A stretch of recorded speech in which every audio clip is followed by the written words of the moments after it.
যে রাষ্ট্রীয় গোয়েন্দা সংস্থাগুলো কারা কারা নির্বাচিত হবেন, কারা কোন রাজনৈতিক দল করবেন, এইটা যদি নির্ধারণ করে দেন তাহলে শেখ হাসিনার বিরুদ্ধে লড়াইয়ের কি আর থাকলো? এটার আর কি দাম থাকলো?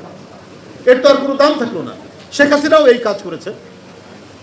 উনি তৃণমূল থেকে জাতীয় পর্যায় পর্যন্ত গোয়েন্দা সংস্থা দিয়ে তিনি বিরোধী দলের লোকজনকে ধমক দিতেন, চেষ্টা করাতেন যে বিএনপি থেকে তাদেরকে যেন সরিয়ে দেওয়া যায়, তারা যেন আরেকটি রাজনৈতিক দল গঠন করতে পারে, তারা যেন বিএনপিকে ভাঙে।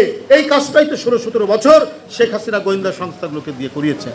এখন আমরা আবার শুনছি যে গোয়েন্দা সংস্থার লোকরা নাকি একটি রাজনৈতিক দল গঠনের জন্য কাউকে কাউকে সমর্থন দেওয়ার জন্য বিভিন্ন জায়গায় তারা কাজ করছে।